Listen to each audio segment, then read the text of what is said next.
Hi, everyone. Welcome to the Quipster Film Review Podcast. My name is Vince Leo. I'm the author of the film review website, quipster.net.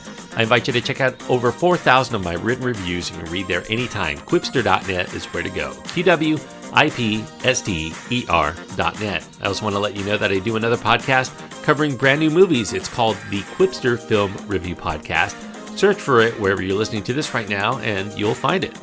Now, we just finished a three-part series looking at films of the 1980s in which a romance novelist was one of the main characters. We capped that off last week with She-Devil. That was directed by Susan Seidelman. This week, we're going to also look at another picture, starting off a new three-part series, also directed by Susan Seidelman. Probably her most well-known of films, and I would argue it's her best film, too. Although, she had a great debut with her very low-budget film called Smithereens. It's kind of a toss-up for me as far as which one I like better.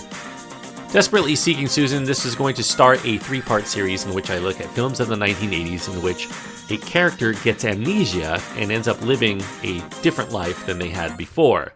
Desperately Seeking Susan stars Rosanna Arquette and Madonna, primarily. There are supporting roles going to Aidan Quinn, Mark Bloom, Will Patton, Robert Joy, and Laurie Metcalf. It's a PG-13 rated film. It does have nudity, some violence, and some drug content and language. The runtime is an hour and 44 minutes. Seidelman directs, and the screenplay is credited to Leora Barish. Now, in Desperately Seeking Susan, Rosanna Arquette is the main star. She plays a woman named Roberta Glass. Roberta is this dreamy but largely lonely and very dissatisfied New Jersey housewife who contents herself to reading about the mysterious lives of others. She peruses the personals in the local paper every day. Now, one personal in particular has caught her eye. It involves Jim, played by Robert Joy, and Susan, played by Madonna. They use the ads in order to end up meeting in public places. Now, Curious Roberta heads out to catch a glimpse of the two when they meet in New York City, and through a mishap, she ends up with amnesia. Not to mention a case of mistaken identity that sees her having to play the role of being Susan herself because she can't remember that she's Roberta, and other people start mistaking her for Susan. And trouble is, the wayward playgirl, the real Susan, is being followed by a crazed thug, played by Will Patton.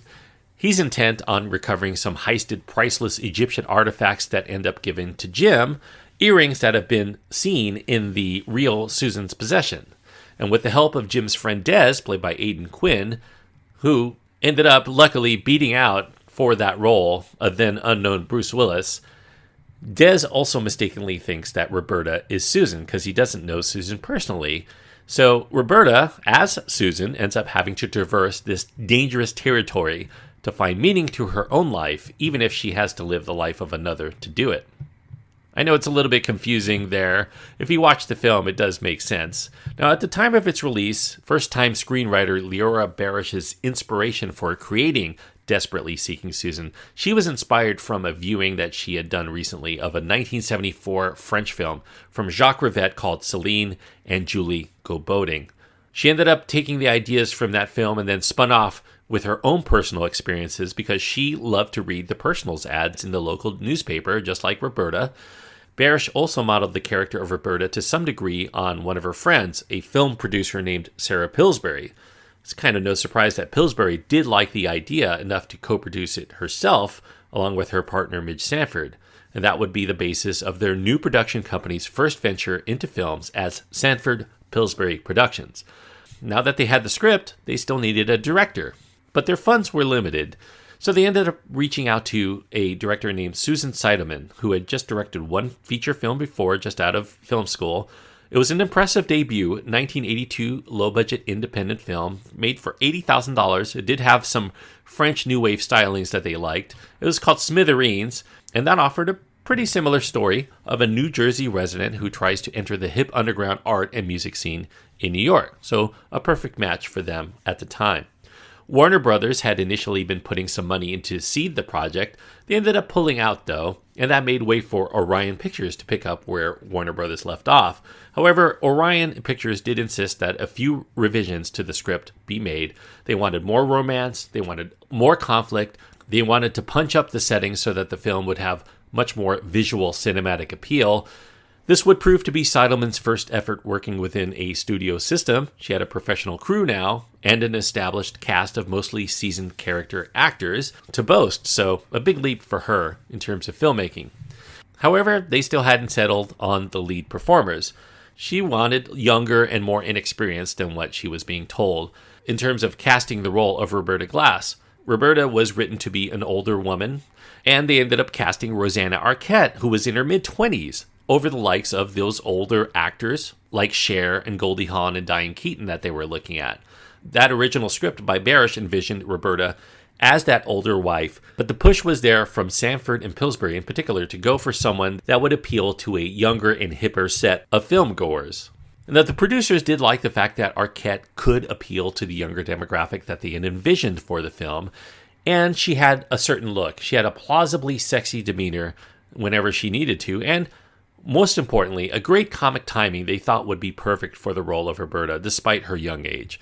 As far as the casting of Susan goes, the studio had made a push for Ellen Barkin. They even gave looks to the likes of known quantities at that time, Jennifer Jason Leigh and Melanie Griffith. However, Susan Seidelman lobbied hard for Madonna in particular. And she was able to prevail in that decision because of budgetary considerations. She was a relative amateur at the time. This was her first real feature film, even though she had done some acting before in very obscure films that really didn't go anywhere. And Madonna was already known by younger filmgoers, the ones who were consumers and buying records. She had a hit first record. And Seidelman already had a rapport with Madonna. She knew her from her days when she used to hang out in the local clubs. Now, Madonna was already an established star in the world of music. She had a few big hits from her self-titled album. She ended up signing on, though, because she was interested in getting into acting. But during the making of Desperately Seeking Susan, she would end up skyrocketing to superstar status. Her second studio album, Like a Virgin, would be one of the hottest selling records of the entire year of 1984 into 85. And this raised interest in the movie as they were making it exponentially. It would mark Madonna's debut in a major motion picture, to the point where the film would be seen more to industry professionals and to the public at large as a Madonna vehicle more than anything else. And that's something that Rosanna Arquette would end up regretting signing on for due to the focus becoming this imbalance and this trajectory change that happened with the film, because of the high-demand singer's lack of availability, as well as this necessity for a lot more preparation and to beef up security in terms of how and when and where the film was going to be made. So even though it's a blessing, it was also a curse for the making of the film. Now, this is a tale that has been told in a variety of forms. You have a scene in which an Alfred Hitchcock film is being viewed on the television by Roberta toward the beginning of the story. That film is 1940s Rebecca, and that film also has a naive ingenue who finds herself unable to live up to expectations. She lives in the shadow of this more glamorous and exciting woman that she wishes she could be. That rather old-fashioned story gets the hip and trendy treatment in this delving into the style and fashion of the artistic side of Manhattan's Soho scene. Although this is a starring vehicle for Rosanna Arquette, she's delightfully cute in her own right. However, it's most memorable for the appearance of pop superstar Madonna. She solidifies her image with her mix of leather and lace and this pseudo-brat attitude, while she also delivers what's probably, I think, her most enduring film role, and her best. Even if she's playing what is essentially not very far from herself, Madonna essentially filled out the role personality-wise with her own personality to some extent, and she based her own attitudes on the kind of person that she thought Susan would be from her own experience. She even did the character's own hair and her makeup and her wardrobe. Madonna's presence would so overshadow Desperately Seeking Susan that Rosanna Arquette would get a BAFTA award as a supporting actress for her performance, despite being the undisputed star of the film. Now, the Golden Globes did nominate Rosanna Arquette correctly as a lead actress, so at least there's that. She didn't get that award, though. Desperately Seeking Susan does push forward this mild theme that dreamers can sometimes live out their dreams by donning the clothes and filling out a role with strangers that they cannot do when they're stuck in the rut of their ordinary lives. And like many young girls would do by co-opting the Madonna look, a yuppie housewife becomes a sort of hot commodity, not through changing her personality, but by how she's perceived by those around her due to her fashion sense and her own belief that her life is a blank slate, of course, blank due to her amnesia. In so doing, Roberta becomes an every girl, by which to identify with as she rubs shoulders with the rarely seen, at least in mainstream movies, art and performer crowds that embrace originality and personal identity over the cookie-cutter conformism of the suburban American ideals that Roberta really does represent. Now, Desperately Seeking Susan is not a film that would garner many critical accolades outside of the performance of Rosanna Arquette. The story does meander a bit due to director Susan Seidelman's fascination with showcasing the setting and the people of the area more so than she's concerned with the main story at the heart of the film. I mean, New York and some of the boroughs, Soho and Manhattan, do become kind of like a primary character within the film. Seidelman did want to emphasize the wide variety of people, the culture, the styles in various parts of New York. She gives it an air of mystique and perhaps a dash of magic, literally employed in the magic shop sequences. The grit and vibrancy of New York especially contrasts to Roberta's existence in the vanilla-flavored and pastel-colored suburbs of Fort Lee, New Jersey. A la Roberta Glass, like Alice, through the looking glass, hence probably her name, she finds a wild and weird world to marvel and enthrall when she goes to New York. However, as a slice of pop sensibilities of the 1980s, it is a fun and interesting film just for these bells and whistles alone, with some nice performances by a solid cast of character actors to fill out all of that with great flavor.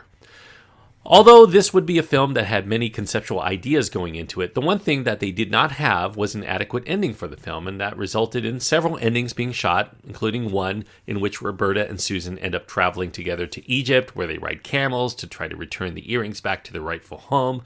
You can see that deleted scene that ended up being cut out on the DVD and the special features, and reportedly test audiences did not think that shot was necessary because they thought that the film would conclude with the one in the cinema between Roberta and Des, and that's where they ultimately decided to let it end because that's what preview audiences thought was a natural ending. There is still a very brief final shot of them being rewarded for the return of the earrings to a museum. Orion Pictures did feel that they had a potentially big hit on their hands with Madonna to draw big interest because of her superstardom during the making of this film. They fought the MPAA's initial R rating. It actually was intended to be an R-rated film because of some nudity and sexuality within the film, but they were willing to make a few changes given Madonna's popularity among young girls to secure a PG-13 rating, and that PG-13 is the right rating, I think, personally, to this film. You know, the singer's legion of young fans would flock to the theaters, at least so they thought. And yet, despite all of that pre-release hype for the movie, as well as Madonna's smash hit song and music video for Into the Groove, which is featured prominently in this film, the music video, by the way, comprised of clips from Desperately Seeking Susan, good promotion for the film. The song ends up playing in a nightclub within the film, which is kind of curious because it does establish that Madonna, the singer, exists in this world, but no one comments that a doppelganger in Susan is out there on the dance floor grooving to the Madonna song. It's kind of a weird deja vu moment there. Oddly, though, Into the Groove was not released as its own single until the April-released movie had all but completely left theaters in July of 1985. Because Madonna's album, Like a Virgin, was roaring to great success and they were still releasing singles, they didn't want to be competing between that song and her own success. It was available as a B-side to Madonna's Like a Virgin track called Angel on a 12-inch maxi single, though before it was eventually released as a single in July. The film still, for all of that, was only a modest success at the box office. It took in just a little under $30 million, and it never rose above number 5 in any week of its release. But it was deemed to be what it was. It was an art house movie that somehow ended up having the luck of having a major pop superstar in it, but still of limited commercial appeal beyond that. It struggled to find enough theaters willing to showcase it. And nevertheless, considering that the shooting budget of the film was reportedly roughly around $5 million, making almost $30 million would be deemed a hit by any standard, even if it never quite crossed over to become a real mainstream phenomenon the way that Madonna had in the world of music.